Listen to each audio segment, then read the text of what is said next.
I knew the meeting was going badly because Ambassador Threx had been speaking for 32 minutes, and the only words my translator managed to give me were human, obedience, transition, and final. 4 words. 32 minutes. The rest had dissolved into static and a faint clicking noise behind my right ear. I smiled anyway. That smile would later be described by 3 separate governments as the moment the balance of power inside the Galactic Council permanently changed. At the time, I just did not want to look confused. My name is Lena Mercer. I was 36 years old, born on a freight station above Mars, raised on a transport convoy after the Verix Dominion absorbed our settlement sector when I was 10, and I had spent most of my adult life learning how to survive inside rooms that had already decided what kind of person I was before I entered them. That morning, I was sitting in the Grand Assembly Chamber as the 4th human ever permitted to attend a full sovereign session of the Galactic Council. Every species present kept mentioning that fact as though it was a title instead of a warning. The chamber itself was enormous. Not large in the way buildings are large. Large in the way storms are large. The ceiling stretched so high overhead that the upper levels disappeared into drifting layers of artificial atmosphere glowing with slow bands of color. The gases shifted constantly depending on the emotional state of the chamber. At least that was what the orientation guide had told me. Most of the morning it had been dark blue with streaks of violet. Formal. Controlled. Restrained. Only later would I learn those colors actually meant the council was nervous. Ambassador Threx stood across the chamber at the Dominion platform. He had 14 articulated limbs and moved all of them while speaking. Every sentence came with a different gesture. Every gesture looked rehearsed. He resembled a military officer designed by someone who had only heard vague rumors about what military officers were supposed to look like. His voice rolled through the chamber in deep layered tones while my translator bead quietly failed to do its job. I smiled. I nodded once. Then twice. The room exploded. Not emotionally. Physically. Delegates shot upright across half the chamber. A crystalline representative from the Eastern Systems cracked one of its lower support limbs against the floor so hard the sound echoed like a gunshot. The Let Harry observers in the upper gallery made a sharp synchronized clicking noise that sounded almost like panic. 3 different diplomatic aides began speaking into emergency communication channels at the same time. Above us, the glowing ceiling shifted violently from blue to a deep burning crimson. Ambassador Threx stopped moving. Every limb. Completely still.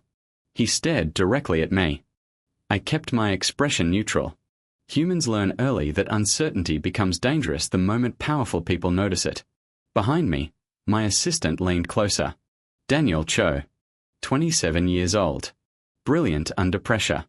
Terrible at sleeping. He looked like a man actively regretting every life decision that had brought him into that chamber. Commander Mercer, he whispered carefully, there may have been a misunderstanding. I had guessed that, I said quietly. He swallowed once. The backup translator recovered the last section of the address. I waited. He looked like he was trying to decide whether honesty counted as professional misconduct. You accepted challenge terms. I looked at Ambassador Threx. Still motionless. How bad? I asked. Daniel inhaled slowly. In Dominion protocol, a double acknowledgement from a recognized diplomatic authority during a territorial declaration constitutes formal acceptance of sovereignty opposition. Silence. Then. You challenged the Dominion's expansion claim on behalf of Earth. The chamber remained completely frozen around us. I folded my hands calmly across the table. How binding is that? Fully binding under Council Charter. Daniel paused. Article 7. Of course, it was Article 7. Every civilization in recorded history eventually creates an Article 7. The special category of law everyone pretends will never matter until suddenly it matters more than anything else in the room. How many systems does the Dominion control? I asked. Daniel checked his tablet. 52 officially. Closer to 60 depending on disputed sectors. I nodded automatically. Then immediately stopped nodding altogether. The ceiling above shifted darker red. Apparently, the chamber had opinions about nodding now.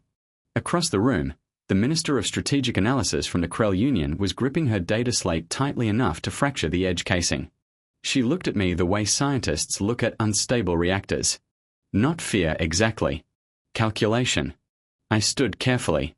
Every movement felt louder than it should have. I formally request a 12-hour procedural recess for government consultation. The council chair answered immediately. Granted. One word. Cold. Fast. Too fast. Which meant the council wanted time almost as badly as I did. I collected my tablet and walked toward the exit with the measured pace of someone who absolutely intended to start an interstellar political crisis that morning. I made it halfway down the consultation corridor before Daniel caught up with me. Commander. Get me a functioning translator, I said.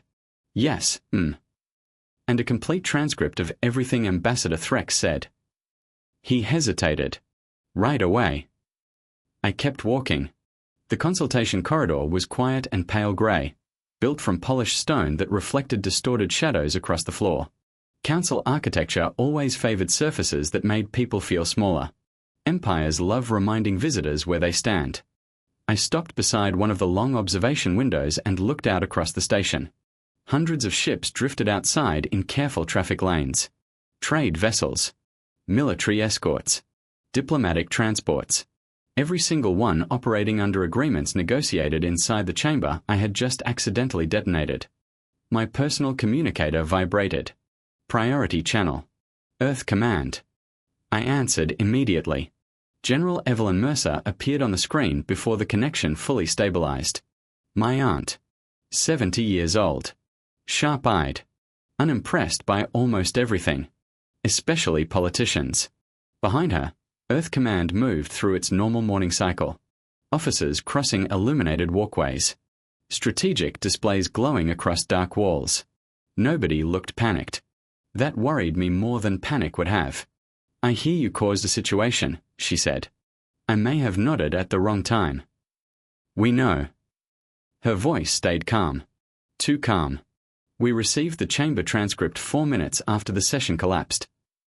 I leaned against the corridor wall. What exactly was Threx announcing? My aunt looked at me for a long moment. Not angry. Not surprised. Just tired in the way people get after spending years watching the same pattern repeat. It wasn't a negotiation, she said. It was a schedule. I said nothing. 6 months, she continued. Outer settlements first. Colonial sectors after that. Administrative absorption under Dominion authority. The corridor suddenly felt colder. It was already approved. Yes. And the council knew about it. The words landed heavily between us. Nobody had warned Earth. Nobody had warned the settlements. Nobody had warned the millions of civilians currently living inside sectors that had apparently already been quietly assigned expiration dates. I looked back toward the chamber doors at the end of the corridor. They were going to let it happen. That, my aunt said softly, was the plan. For a moment neither of us spoke. I thought about being 10 years old. I thought about watching my mother pack our entire lives into cargo crates because a government somewhere had decided our station belonged to someone else now. I remembered soldiers standing in the docking corridor pretending relocation was not the same thing as losing a home. I remembered learning very young that governments prefer quiet takeovers because quiet people are easier to move. The challenge declaration, I said slowly. It forced public review, my aunt replied. The realization settled over me piece by piece. Before this morning, the Dominion could absorb the outer sectors gradually. Quietly. Administratively. Now the process was officially contested before the full council. Publicly. Legally.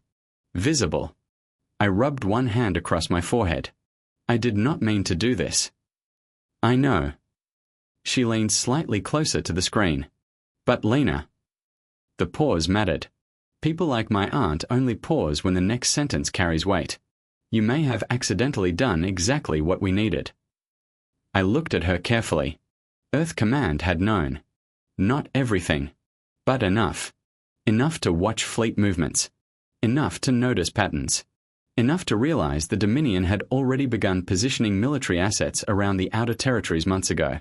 We needed time, she said quietly. And we needed witnesses. Outside the observation window, station traffic moved silently through open space. So what happens now? My aunt answered immediately. Now you pretend you meant every second of it. Daniel appeared at the far end of the corridor carrying a replacement translator bead and a stack of emergency reports. He looked overwhelmed. Good. That meant he understood the scale of the problem. My aunt continued speaking. Earth is filing formal opposition within the hour. Once that happens, the challenge becomes irreversible. I closed my eyes briefly. When I opened them again, the reflection staring back at me from the observation glass looked calmer than I felt. I had spent 11 years pretending I belonged inside rooms built by people who underestimated me. One more performance would not kill me. I can do that, I said. I know, my aunt replied. Then the channel closed. Daniel reached me a second later and handed over the new translator. Commander, he said carefully, you should probably read the full transcript. I took the tablet. Read the first page. Then the second. By the third page, I understood why the chamber had reacted the way it had.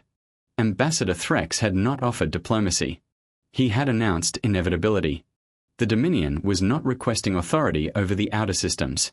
It was informing the Council that the process had already begun. Entire populations reduced to scheduling language. Transit adjustments. Administrative integration. Resource consolidation. The kind of words governments use when they want conquest to sound reasonable. I closed the tablet slowly. At the far end of the corridor, the doors to the Grand Assembly chamber stood silent beneath the red glow filtering through the ceiling above. Daniel shifted beside me.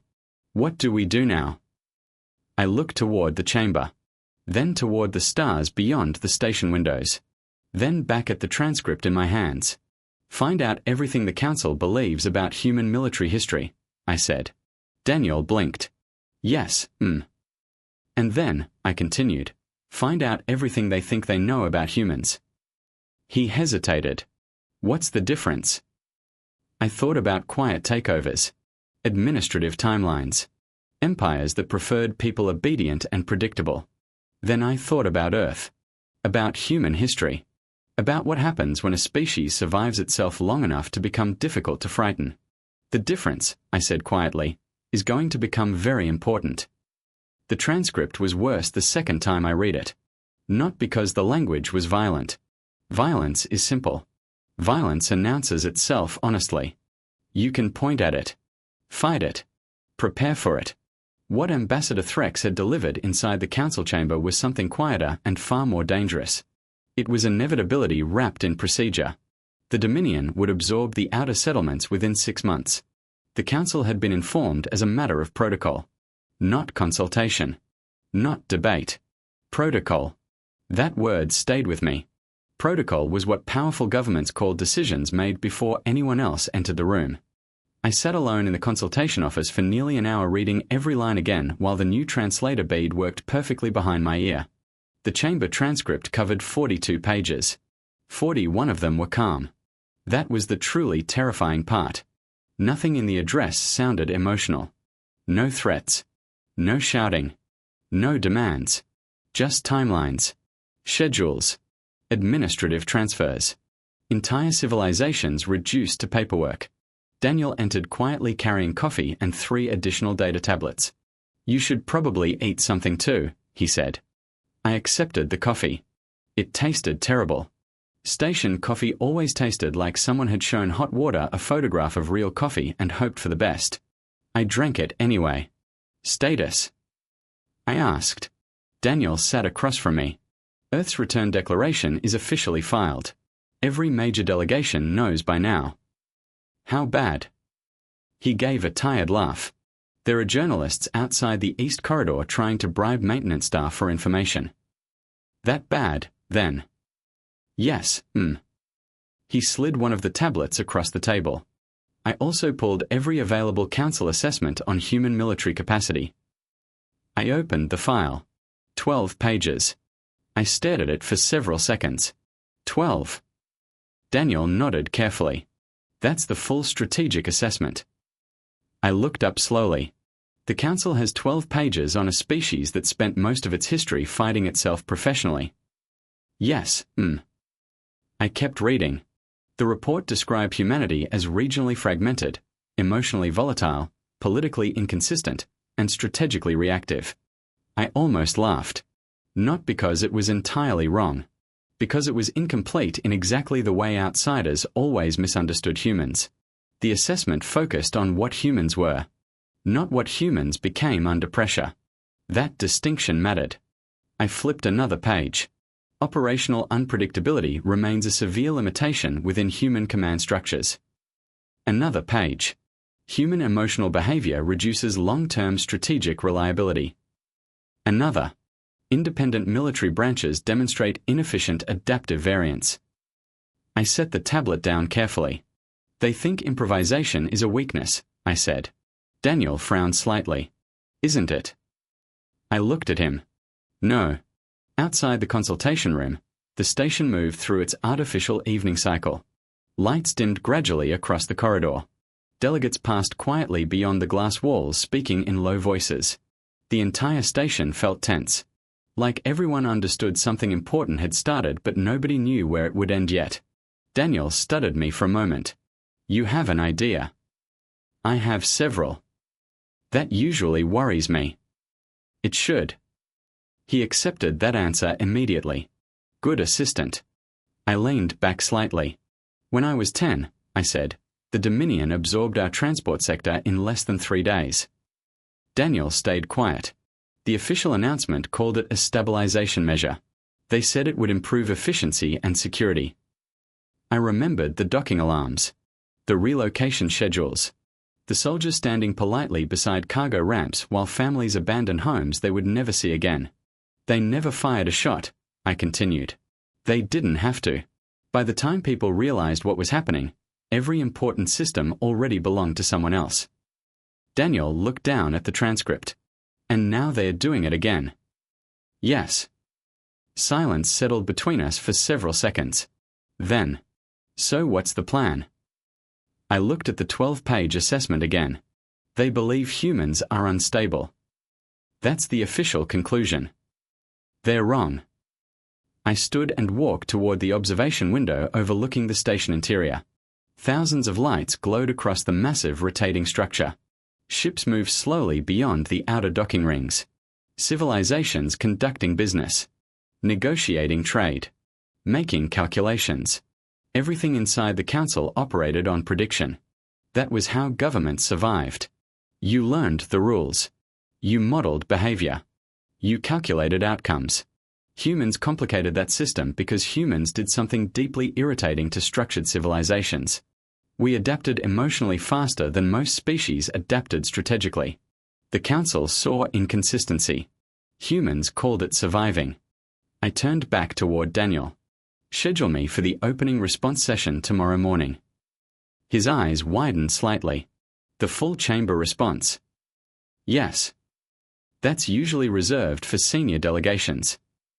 I smiled faintly. Then they should not have started a sovereignty crisis with humanity. Daniel stared at me for a second. Then he started typing immediately. I liked that about him. No unnecessary questions once momentum started. What else? He asked. I want every historical record involving failed Dominion annexations. There aren't many. There are some. He nodded once. I'll find them. And Daniel. Yes. Get me the Krell Intelligence Minister's original assessment file. He blinked. That's classified. Correct. He hesitated. You still want it? Yes. A pause. Then. I'll see what I can do. Again. Good assistant. He left to begin the impossible. I stayed beside the window watching the station lights move slowly through the artificial dark. My aunt contacted me again 3 hours later. This time the channel connected from a secure military office deeper inside Earth Command. No windows. No background traffic. Which meant the conversation mattered. Fleet movement confirmed, she said immediately. I straightened. How many? 3 Dominion groups repositioning toward the outer sectors. Combat posture. Not officially. That meant yes. Military governments love pretending aggressive movement is not aggression right until shooting starts. They expected nobody to object, I said. Yes. And now? My aunt's expression hardened slightly. Now they're recalculating. I thought about that word. Recalculating. That was the thing most species misunderstood about humanity.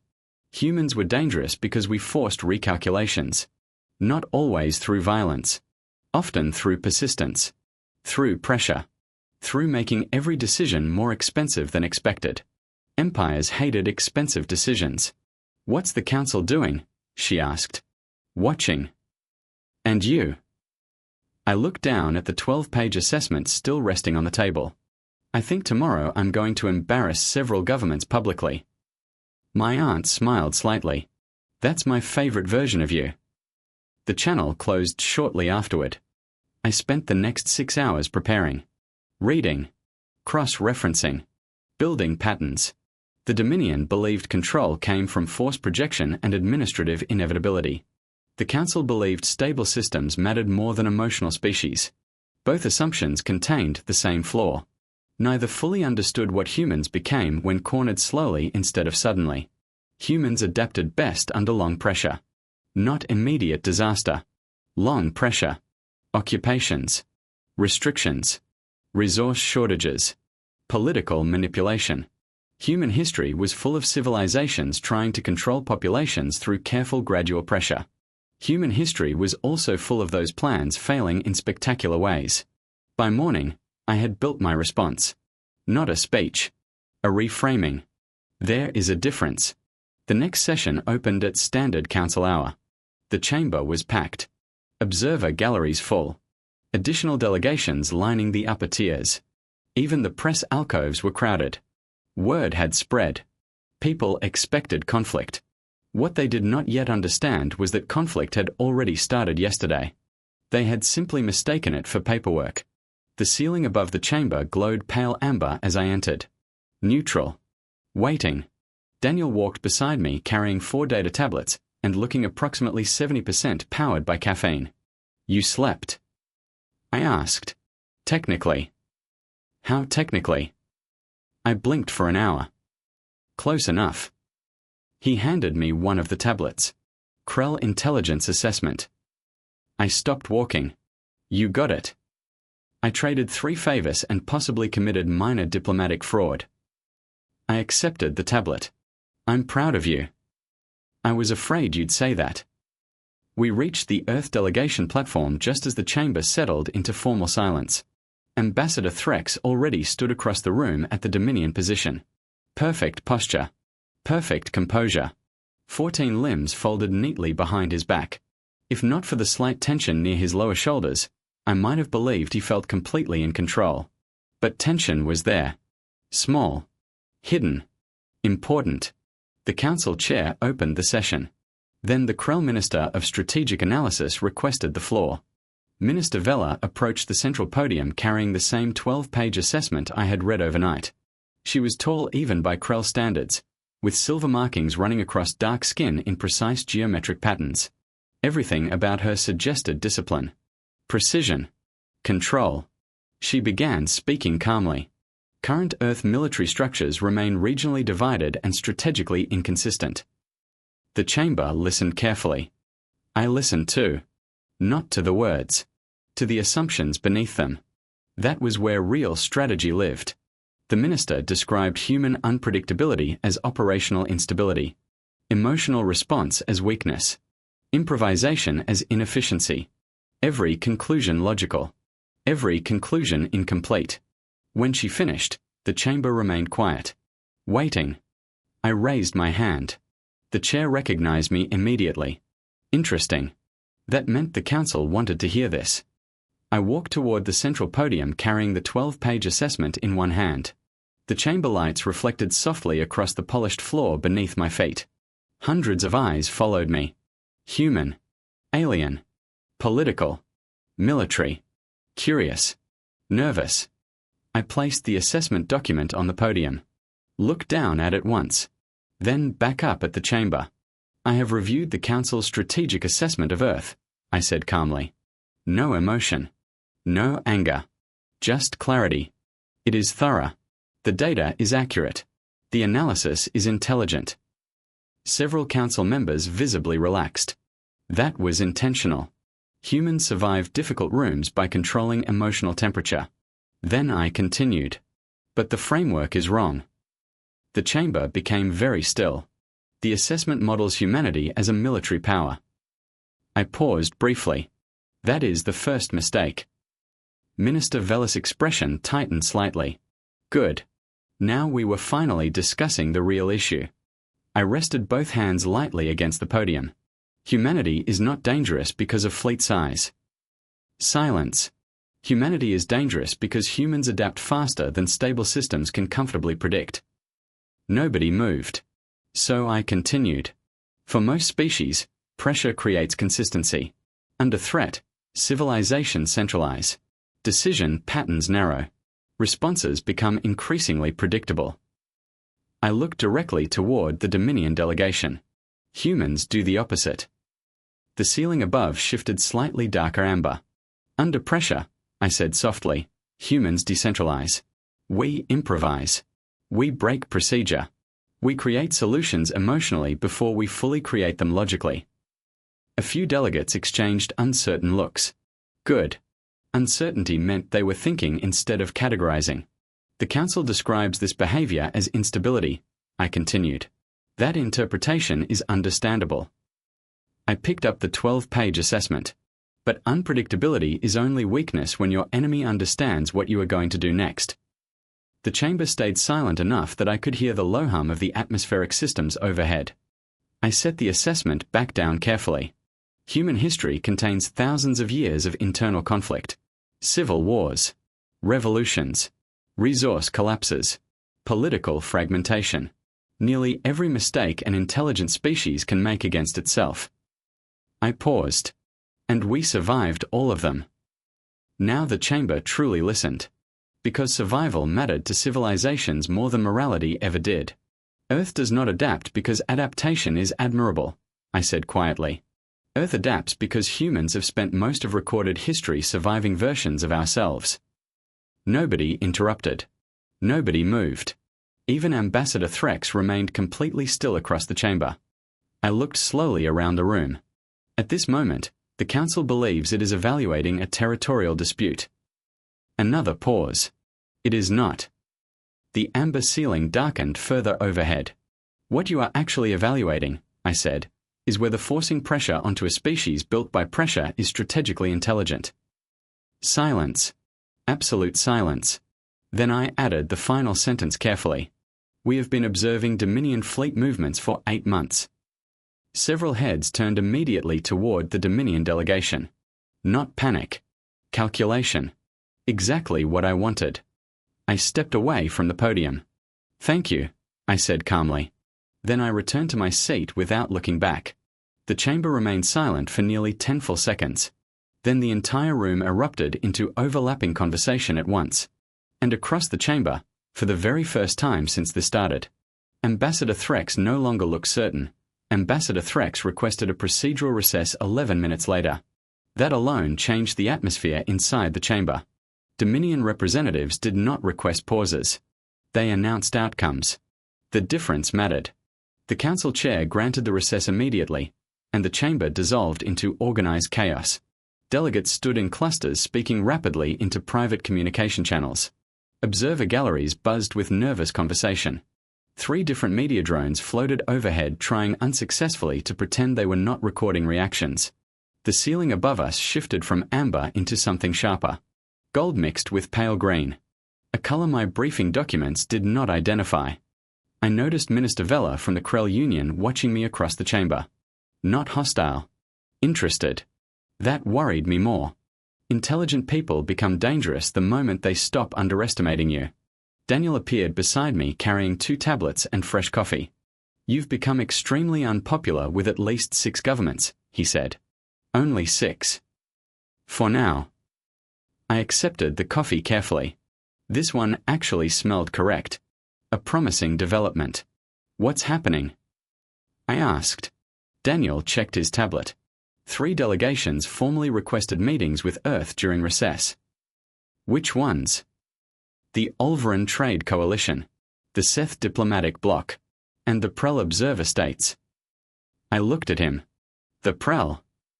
That surprised me too. It should have. The Prel states avoided open political conflict whenever possible. They survived by staying small, useful, and difficult to notice. Species like that only moved publicly when they sensed larger systems becoming unstable. Interesting. What else? Daniel hesitated, then lowered his voice. There's another thing. I waited. One of the junior Dominion staff members contacted me privately.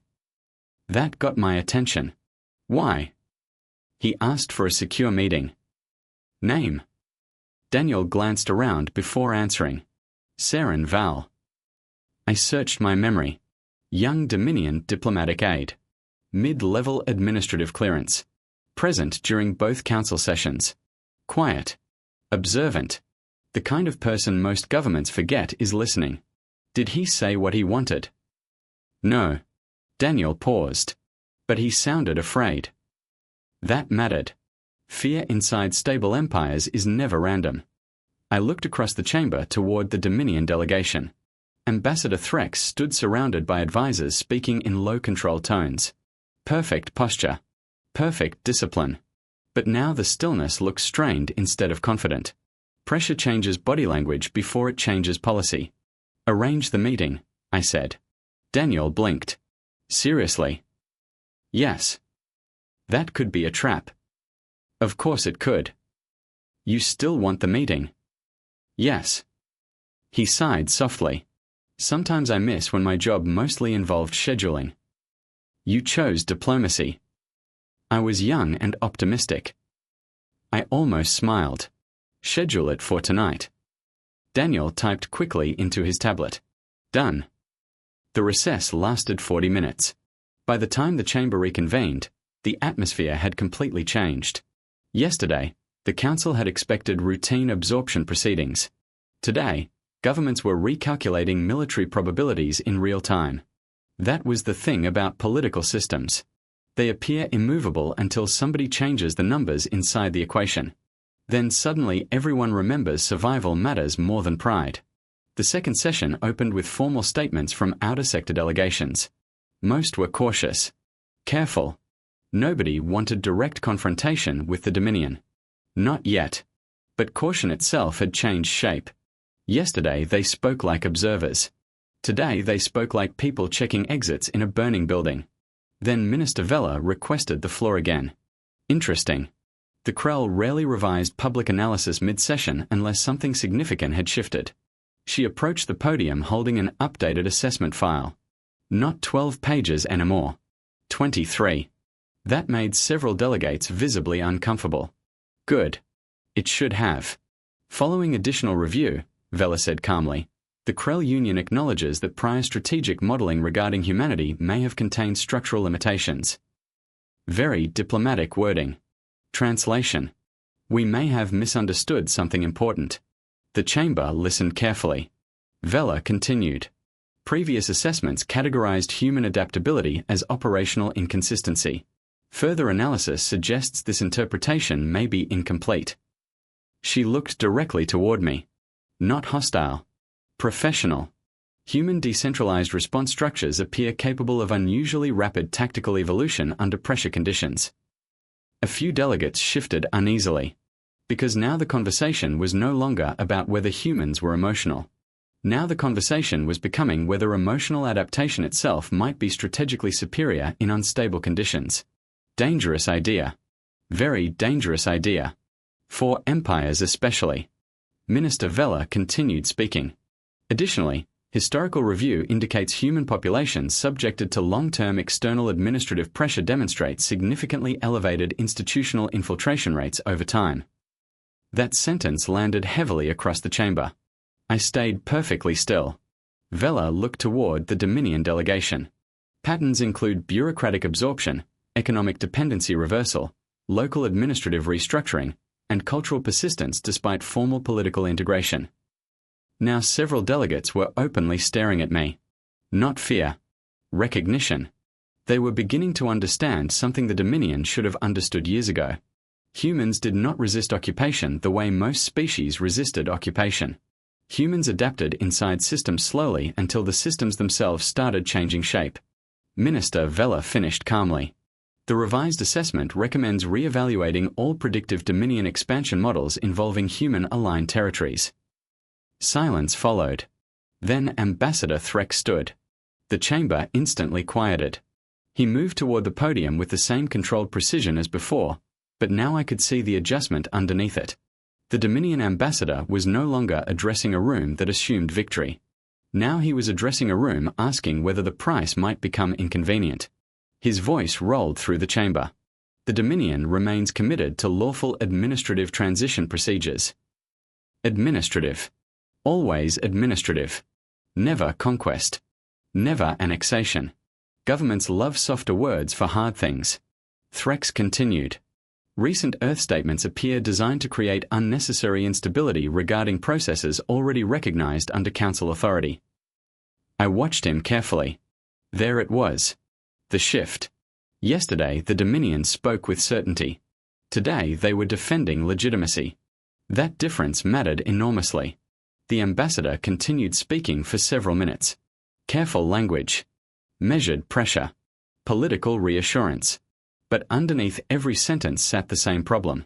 The quiet process was no longer quiet. And once populations start watching openly, empires lose efficiency. Daniel leaned closer beside me. You see it too, right? Yes. He's stalling. He's buying time. For what? I watched the Dominion delegation carefully. Internal disagreement. Daniel looked surprised. You think they're divided? I think stable systems always look united until pressure forces hidden calculations into public view. Across the chamber, Threx finished his statement and returned to his position. The council chair opened the floor for limited response commentary. 5 delegations requested speaking priority immediately. Yesterday, nobody would have challenged the Dominion publicly. Today, governments sensed movement. Weakness. Possibility. That was how political gravity worked. Once momentum shifts, everyone starts leaning toward the new center at once. The Olvran delegate spoke first. A tall, narrow figure wrapped in layered diplomatic robes. The coalition requests clarification regarding Dominion fleet movements near disputed outer sectors. Direct. Unexpectedly direct. Threx answered smoothly. Routine stabilization positioning. Another delegate stood immediately afterward. Then why were those movements omitted from yesterday's administrative disclosure? Better question. Several council members visibly focused. Pressure building. Threx answered again. But now every response created new questions instead of closing old ones. That was the problem with public scrutiny. Once people start examining systems closely, they usually discover the systems were depending on nobody examining them too carefully. The session continued for nearly 3 hours. By the end of it, the Dominion no longer controlled the conversation. That alone was historic. When the chamber finally recessed again, Daniel and I headed toward the Eastern Diplomatic Corridor. Security presence had doubled. Media drones crowded every major intersection. The station felt electrically tense now. Like something large was shifting underneath the surface. We reached the private meeting lounge 7 minutes early. Saren Val arrived exactly on time. Young. Calm. Carefully dressed in standard Dominion diplomatic grey. But his lower hands twitched slightly while walking. Nervous. Good. Nervous people tell the truth faster. He sat across from us without waiting for invitation. Also interesting. You requested a private discussion, I said. Saren looked directly at me. You embarrassed the Dominion today. Yes. You were supposed to panic. That does happen occasionally. A brief pause. Then something unexpected happened. Saren almost smiled. Only for a second. Then it vanished. The outer settlements are not the real objective, he said quietly. Daniel immediately stopped typing. I stayed still. Explain. Saren glanced once toward the lounge entrance before continuing. The Dominion has been restructuring internal territory classifications for 2 years. My attention sharpened immediately. Why? Resource pressure. That landed heavily. Empires never admit resource pressure unless the situation is serious. The outer expansions are not growth, Saren continued carefully. They are compensation. Daniel looked up sharply. Compensation for what?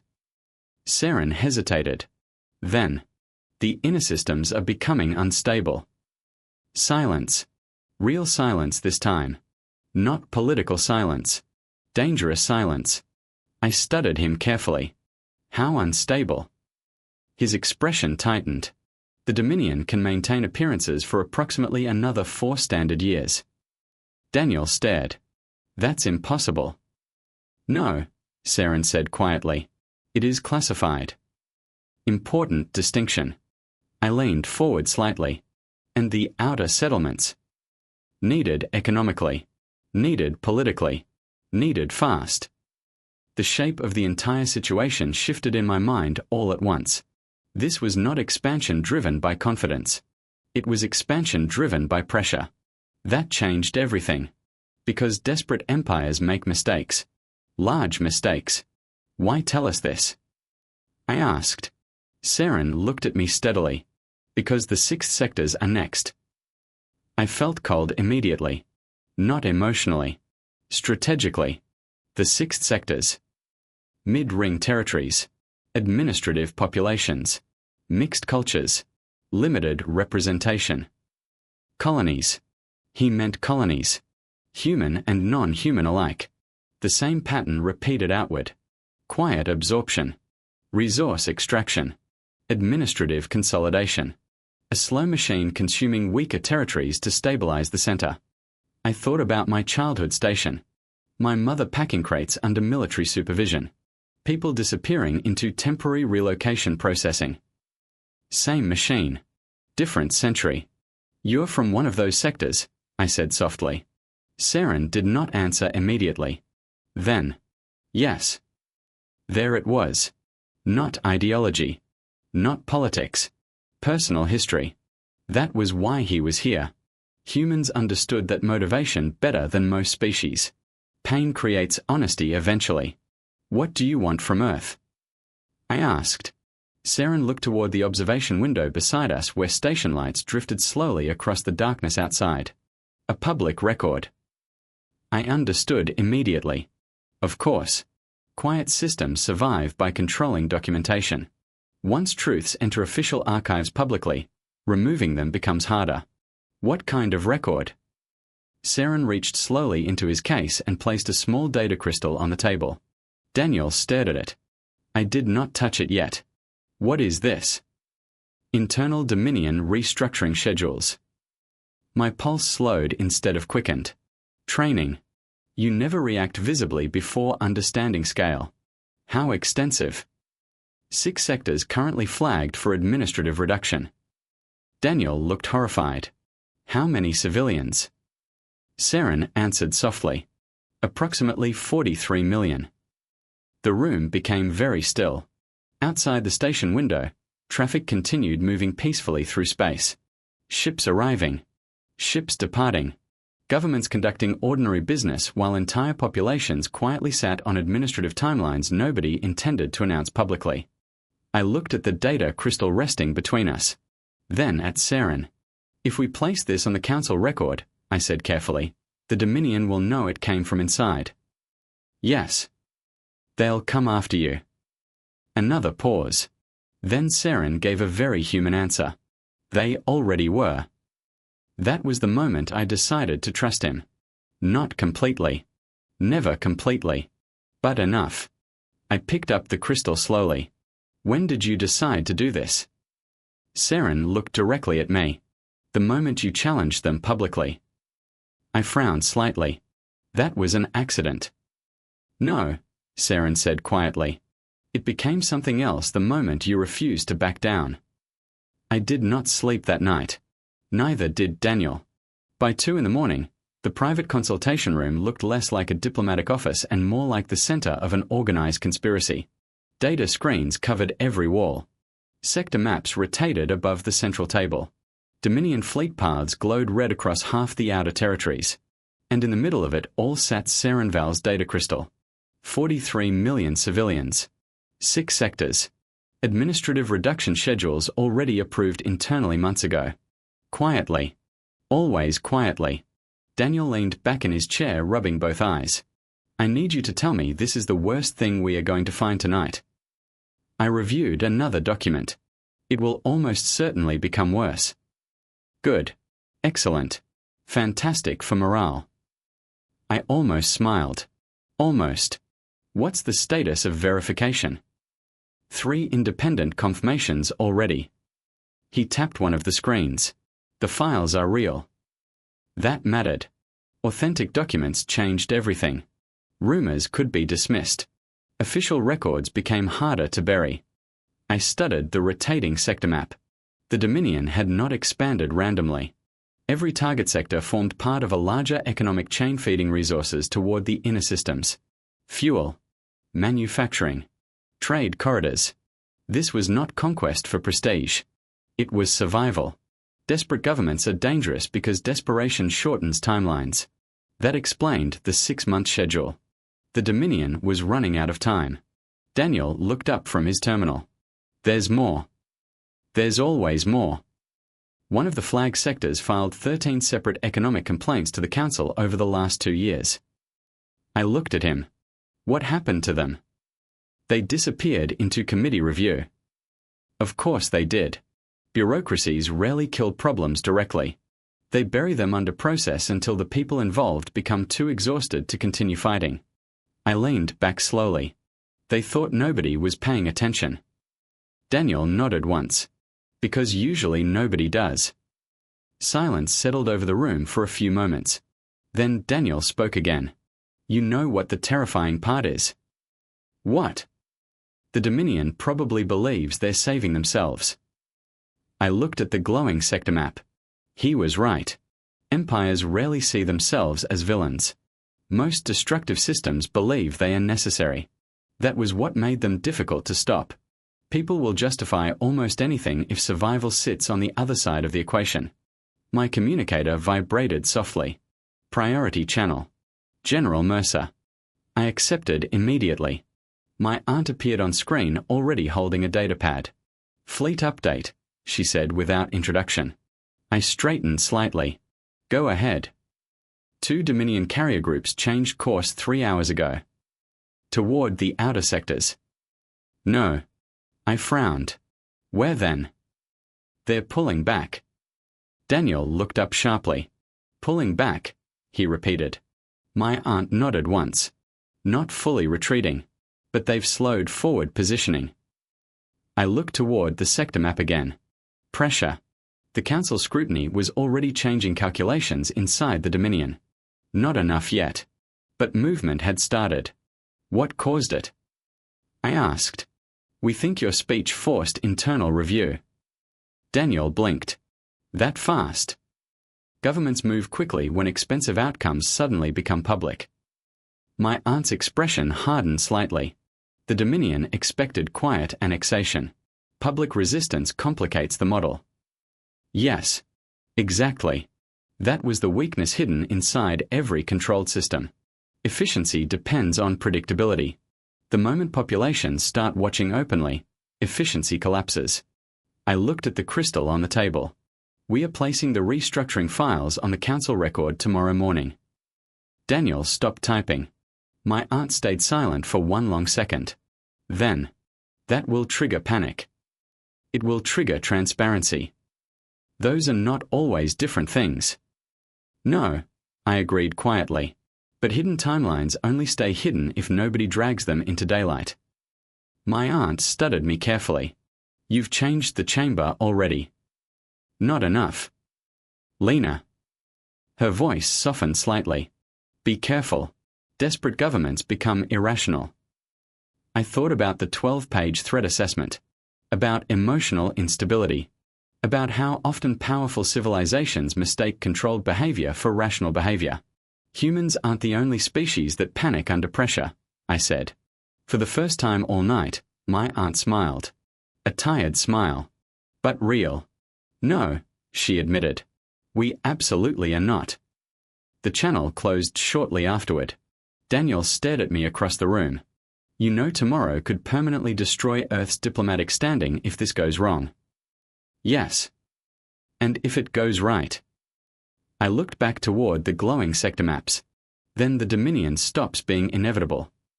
That was the real battle. Not fleets. Not weapons. Inevitability. The moment people stop believing a system cannot be challenged, the system becomes vulnerable. That was true for governments, empires, even history itself. The morning session began under heavy security. More delegates than usual. More observers. More military escorts visible along the chamber perimeter. Fear changes architecture quickly. The ceiling above the Grand Assembly chamber glowed pale silver today. I checked the cultural briefing while walking in. Silver meant uncertainty. Appropriate. Daniel walked beside me carrying the verified documentation files. You realize half the council thinks we are starting a war. Only half. You're becoming impossible to reassure. That usually happens before difficult conversations. The chamber quieted noticeably when we entered. Not respectfully. Carefully. That distinction mattered. Yesterday, the council viewed humanity as emotional. Today, they viewed humanity as disruptive. Much more dangerous category. Ambassador Threx already stood at the Dominion platform. Perfect posture again. Perfect stillness again. But now I understood what I was seeing. Control under strain. The chamber opened formally.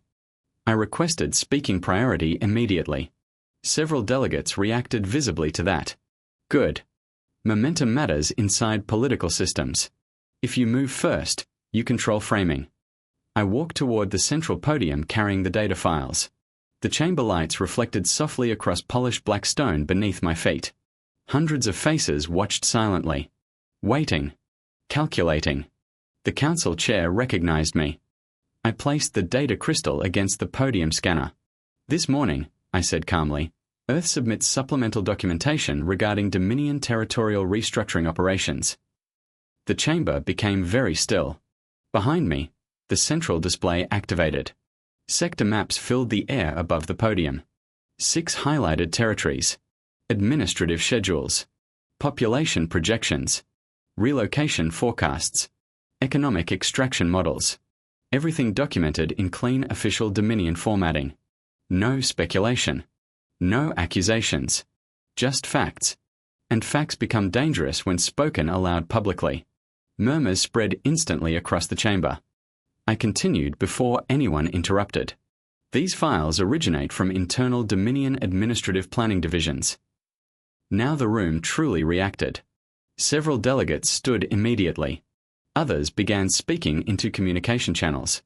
Above us, the silver ceiling darkened rapidly toward deep orange. Alert. I kept speaking. Over 43 million civilians across 6 sectors are currently classified for staged administrative reduction under projected Dominion restructuring timelines. I enlarged one of the files behind me. Relocation percentages appeared overhead. Resource transfer schedules. Population compression targets. One phrase repeated across multiple documents.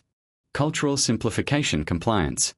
The chamber erupted into overlapping noise. The council chair called for order twice. Nobody listened. Good. Sometimes disorder is necessary. I raised my voice slightly for the first time since arriving on the station. These sectors were never informed. That sentence cut through the noise immediately. Silence followed. Because now the issue was no longer territorial administration. Now it was deception. That changes political gravity very quickly. I looked directly toward the Dominion delegation. Yesterday, the Dominion described its expansion as orderly transition. I paused. These files describe something else. Ambassador Threx stood immediately. The Earth delegation is presenting stolen internal materials without verification. Already verified by 3 independent archive systems, Daniel interrupted from behind our platform. Beautiful timing. Threx stopped speaking. Not for long. But long enough. And long enough matters. I continued calmly. The Council deserves accurate information before additional territorial absorption proceeds. One of the Outer Rim delegates stood abruptly. You planned relocations for entire populations. Another voice followed immediately. You classified inhabited sectors as extraction zones. Then another. And you concealed this from the Council. Pressure spread across the chamber all at once. Not chaos anymore. Momentum. Important difference. The Dominion delegation attempted responses. But now every answer sounded defensive instead of authoritative. That shift mattered more than any fleet movement. Because once powerful systems start explaining themselves publicly, they lose part of the illusion that made them powerful in the first place. I stepped back from the podium. Then added one final sentence carefully.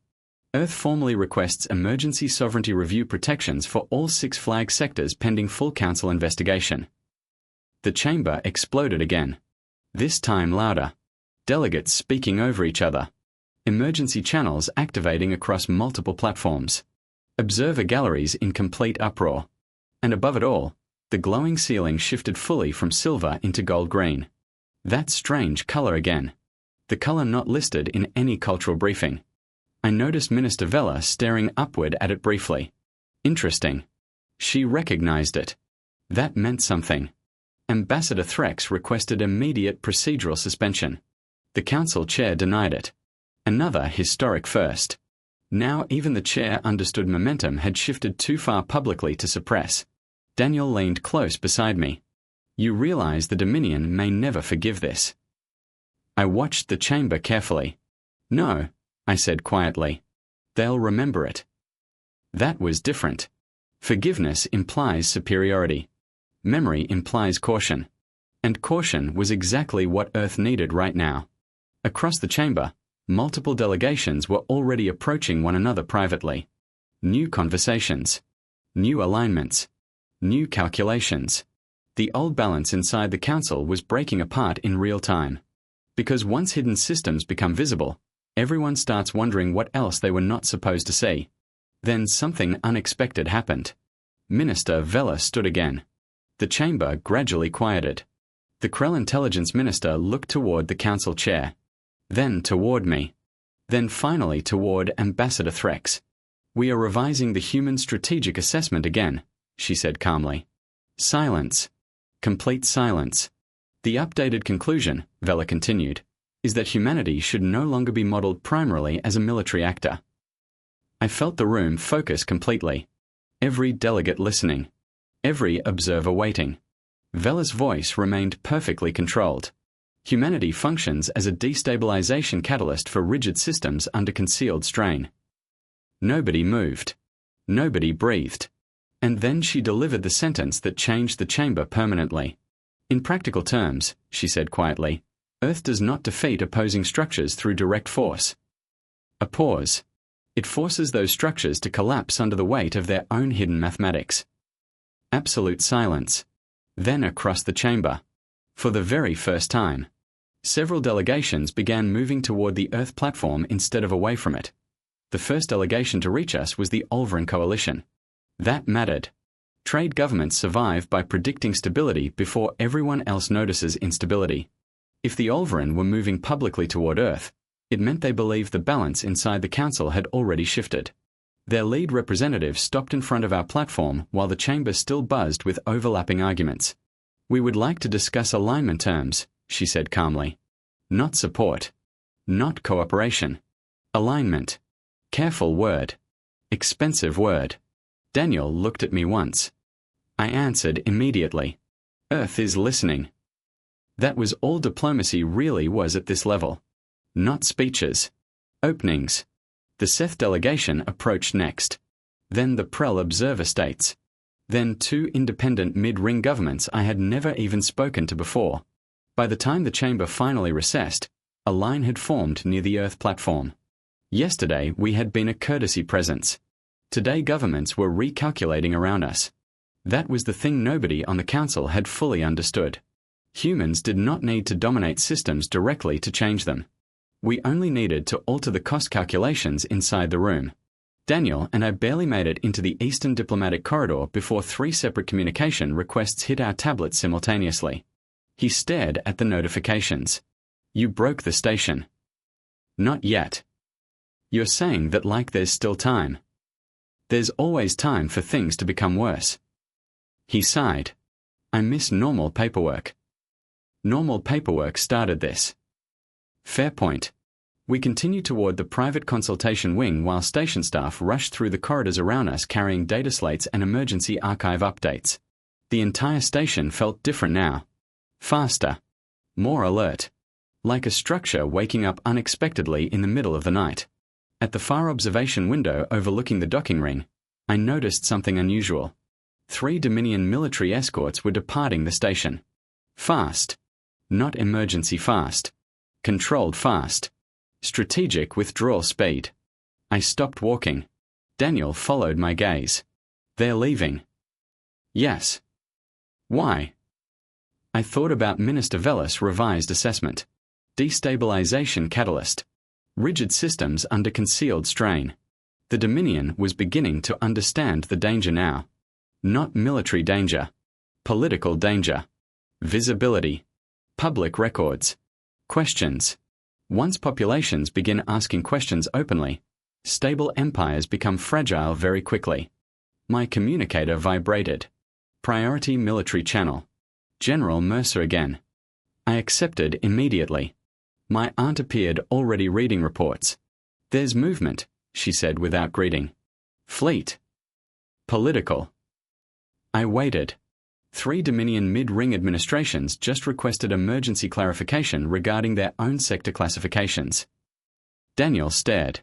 They're panicking. No, I said quietly. They're checking whether they're next. Important difference. Fear creates silence. Uncertainty creates questions. And questions spread faster than governments can comfortably contain. My aunt continued. Outer settlement traffic has increased 40% in the last 6 hours. Evacuations. Preparations. I understood immediately. Civilian populations were reacting now. Moving resources. Protecting records. Preparing contingencies. Exactly what the Dominion had hoped to avoid. Quiet systems fail loudly once ordinary people start paying attention. Anything else? I asked. My aunt looked directly at me. The Dominion recalled another fleet group. Daniel let out a soft breath beside me. That made 4. 4 separate military repositionings without a single shot fired. Not because Earth had superior firepower. Because the political cost equation had changed too quickly. I looked out across the station traffic lanes. Ships drifted through darkness beneath distant stars. Trade vessels. Civilian transports. Military patrols. All moving through systems built on agreements fragile enough to collapse the moment too many people stopped believing in them. Lena, my aunt said carefully, whatever happens next, you already changed this. I thought about that. About a broken translator. A mistaken nod. An empire that believed nobody would object loudly enough to matter. No, I said softly. I just made the room look at what was already there. My aunt smiled faintly. Humans are very good at that. The channel closed. Daniel checked another incoming report and froze briefly. You should probably see this. He handed me the tablet. Dominion internal communication leaks were already spreading through secondary diplomatic channels. Nothing classified enough to matter strategically. But politically, devastating. Questions about resource shortages. Supply instability.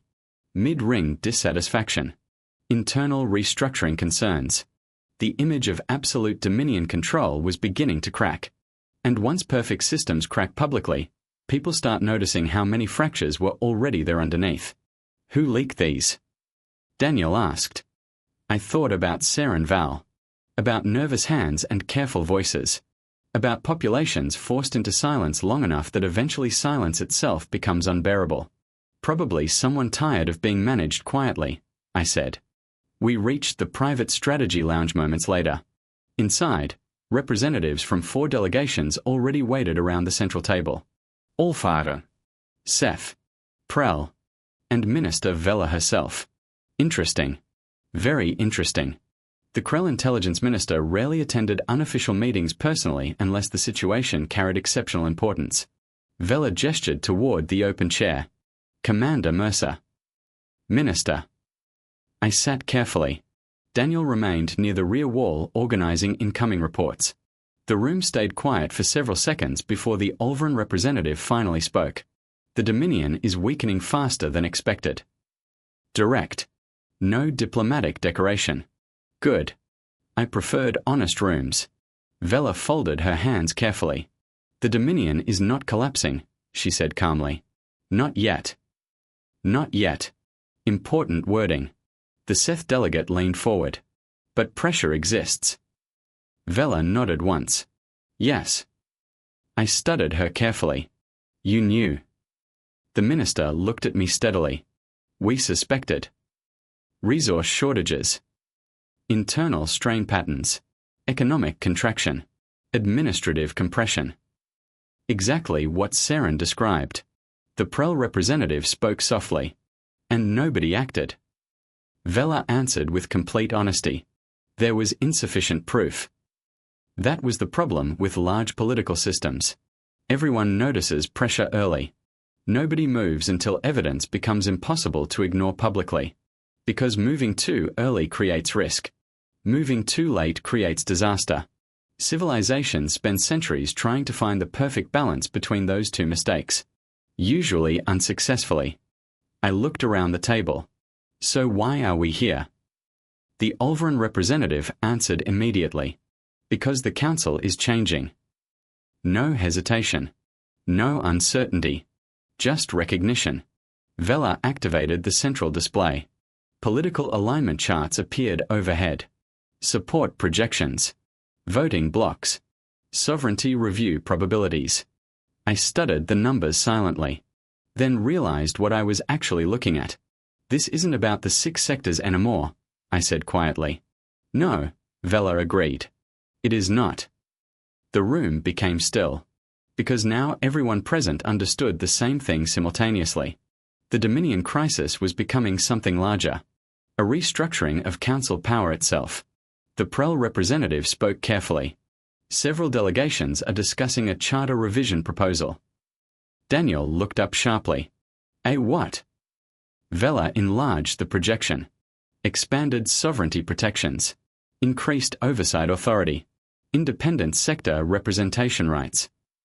I stared at the display. If passed, those reforms would permanently weaken expansion-based empires inside council territory. Not just the Dominion. Any future empire operating through quiet absorption strategies. The Olveran representative looked directly at me. Earth would receive permanent council authority under the revised structure. Daniel blinked twice. Permanent. Vela nodded once. Full deliberative status. I leaned back slowly. Yesterday humanity had barely been tolerated inside these chambers. Now governments were discussing permanent structural inclusion. Not because Earth was strongest. Because Earth had exposed hidden pressure points everyone else quietly feared too. Interesting how quickly political gravity changes once people realize stability was partly an illusion. What's the catch? I asked. The room stayed quiet. Which meant there absolutely was one. Finally Vela answered. The Dominion will resist. Politically. Yes. And otherwise. Another pause. Then. We do not know yet. Fair answer. Honest answer. Dangerous answer. I looked around the room again. 4 governments. 4 species.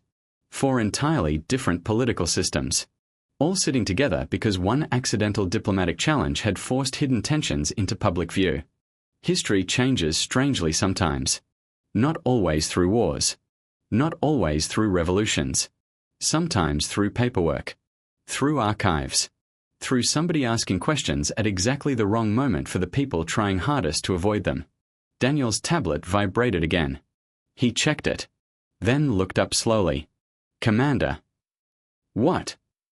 The Dominion just requested emergency council review. The room went silent. Vela stood immediately. That's impossible. No, I said quietly. Just expensive. Daniel looked between us. What does emergency review mean? I stood slowly. It means someone inside the Dominion recalculated the cost. Outside the lounge windows, station traffic continued drifting through darkness. But now I noticed something else.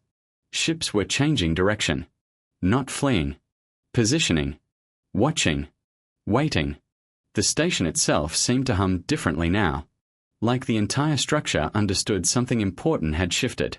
Vela turned toward me carefully. What did humans call this during your early planetary conflicts? I thought about history. Cold wars. Political pressure. Economic containment. Long contests where victory belonged not to whoever fired first, but to whoever changed the larger calculation. We called it leverage, I said. The emergency council session began 2 hours later. The chamber was overflowing. Observer galleries packed. Additional security everywhere. Media drones restricted to upper flight corridors. And above it all, the living ceiling glowed fully gold green now. That strange color again. The one without a proper translation. The council chair opened the session. Then Ambassador Threx stood slowly at the Dominion platform. He looked older somehow. Not physically. Structurally. Like certainty itself had become heavier to carry. His voice rolled across the chamber. The Dominion requests temporary suspension of outer territorial integration procedures pending full strategic review. Silence. Pure silence. Daniel stared openly beside me. Several delegates looked genuinely shocked. Because powerful systems are never supposed to pause publicly. Especially not empires. Threx continued carefully. The Dominion recognizes emerging concerns regarding administrative transparency. Administrative transparency. Interesting phrase. Translation. The room is no longer controllable. I watched the chamber absorb the moment. This was not victory. Important distinction. Victory implies endings. This was transformation. A shift in momentum. The beginning of a new political reality. And beginnings are always messy. The council chair requested formal vote preparation regarding the revised charter proposals. Delegations activated voting systems across the chamber. Lights flickered throughout the assembly. History moving quietly through machinery. Daniel leaned closer. Do you think this actually works? I looked around the chamber. At frightened empires. Hopeful colonies. Nervous governments. People recalculating futures in real time. Then I thought about being 10 years old. Cargo crates. Relocation schedules. Adults pretending loss was temporary because the truth hurt too much to say aloud. No, I said softly. I think this starts. The vote began. And for the first time since entering the Galactic Council, humanity was no longer asking permission to remain in the room.